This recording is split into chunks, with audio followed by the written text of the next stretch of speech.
Okay, day 143, the Awan Brotherhood. This is part two. This goes out to Chris Farrell and Maria Bartiromo, Fox News. Chris Farrell is at Judicial Watch. He's at CJT Farrell, 2 R's and 2 L's. And then Bartiromo, I think you need to make sure that I is there after Bart. So in this series, I talk about the Awan brothers, how they are a spy organization that's been set up by Pakistani intelligence through Hillary Clinton and the FBI. You're going to find that. I'm going to prove it basically by talking about the White House visas and the wiretaps and top secret access and the fact that these are all Pakistani foreign nationals. Last bit of news to come out was that Mr. McCabe did not disclose his wife's contribution from Terry McAuliffe, the $675,000 contribution. That's an ethics violation. That's in keeping with the pattern of slow footing and then trying to stop the Hillary server investigation, the Huma server investigation, and he has not as of yet called for an investigation of these Awan brothers. This is the story that came out in True Pundit yesterday, which is the essence of it all. McCabe, in a closed-door meeting with 12 different associates, said F. Flynn, and then we F. Trump. This has not only got 2 leakers now, there's 2 more leakers. You're going to find that this story is going to explode because people are going to start getting taken down. Trump has a different team working on this, just to warn everybody. This is in keeping with McCabe's not only the bribe, but also sharding those investigations by the Miami office, a quid pro quo and destruction of evidence. And we have the Kallstrom quote down here about giving all of Hillary's conspirators immunity. The stepmom of the Awan brothers, to remind everybody, was held in this safe house here. They rotated at this house here in Lorton. They rotated a lot of experts, ISI foreign folks that were taking training in the U.S. This is what they said. The cover was that his father was sick and going to die. Well, there's really no evidence of Mohammed Shah dying in Virginia or anywhere near else in January of 2017. But there is one that's alive and well that runs the Pakistan police force in the Punjab area, Pir Mohammed Shah. It's called the PSP. ISI created the PSP. Obviously, CIA controls ISI. It's another DynCorp contract that trains the Pakistani police in all the drug interdiction. Of course, the people doing drug interdiction are in the best position to set up rebel groups to run drug lines. That's exactly what's happened here. It's called SSP. And this is Imran Awan's, the ringleader's website, with lots of talk about not only the police, but also talk about radical jihad. Here's his train ticket to Lahore in January 27th of this year. And there are all the folks he knows, all of his relatives. I realize you can't see that, but a lot of them have this, like Abid, his brother, also has a last name of Shah, just like his dad's. So Abid Shah, he's confused about his last name too. His sister also, Nima Awan, has a last name of Shah as well. So maybe we need to find Nima, not Nemo, but Nima, which is Naeen. So finding Neen. So anyway, after these Awan brothers flee to Pakistan, no pictures are published by the Capitol Police of them entering the server rooms. No phone records have been published. No entries or exits into the government building right across from the Capitol have been published. And yet we know that there was 20 congressional burglaries reported widely, USA Today and many other sources. We know that they were the 3 most sensitive intel committees in Congress. If you had Homeland Security, you could warn your network in the United States. If you had House Intel, you could warn your network outside the United States.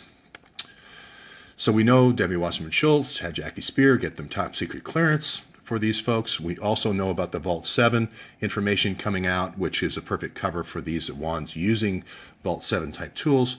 I'm not trying to make that point or connect that, but I'm just saying that there's lots of reporting where there was theft of equipment. We also know Debbie Wasserman Schultz has installed these folks. Before her, it was Terry McAuliffe.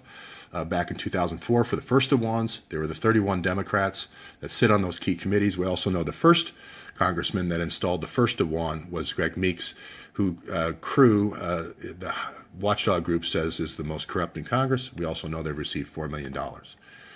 We know they were paid by 2.5 to 3 times what normal staffers make, and I don't think they're found in the office very often. So to me, they seem like external spies. If the fact that they owned another business called Nanoset Technologies, which did top secret work or sold routers for back to the IT community in Washington, D.C. is also suspect.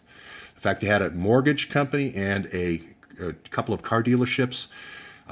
Sometimes these are used by the CIAs. They're called proprietaries. It's when your agents come in, you need to get them a car, and you need to get them housing somewhere, temporary housing.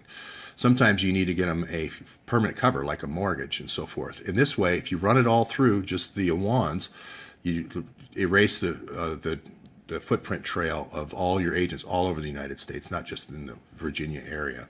Anyway, they had 2 car dealerships with very shady record keeping, which is usually a sign of money laundering.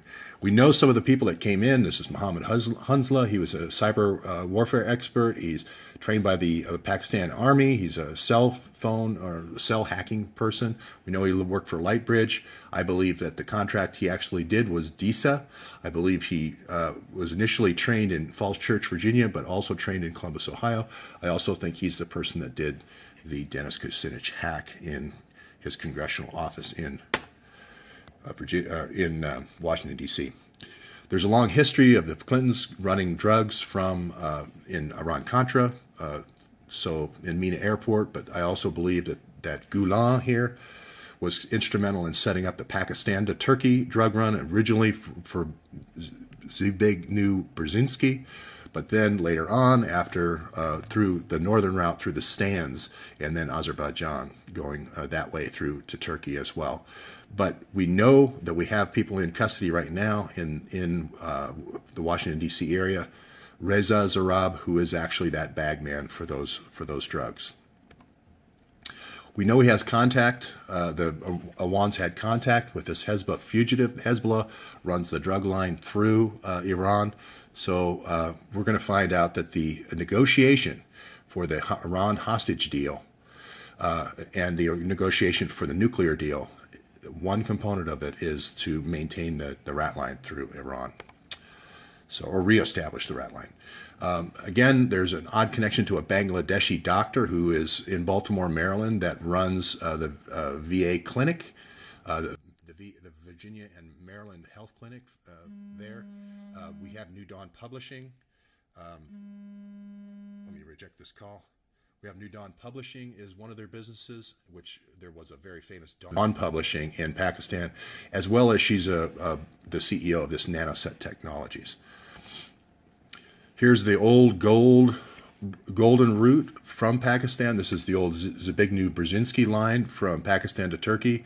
Later on, 10 years later, after the fall of the Soviet Union, the northern route was established, but Gulen was involved in all the stands and undermining all the stands for 10 years. He especially came in after the fall of the Soviet Union to take control of all the former Soviet Union republics. That was the new routes that he established. The latest route goes from Karachi to Dhaka, Bangladesh. And we have a history of Amjad Awan with BCCI. This goes back to the Iran-Contra with Mina Airport. He was the CIA's man in Pakistan. Then he went to Central America to set up the Medellin laundry operation through Noriega. And our friends at Mossack Fonseca. He served 12 years in drug laundering. Is he related to the other Awans? I don't know. We'll find out. So that's the update for now.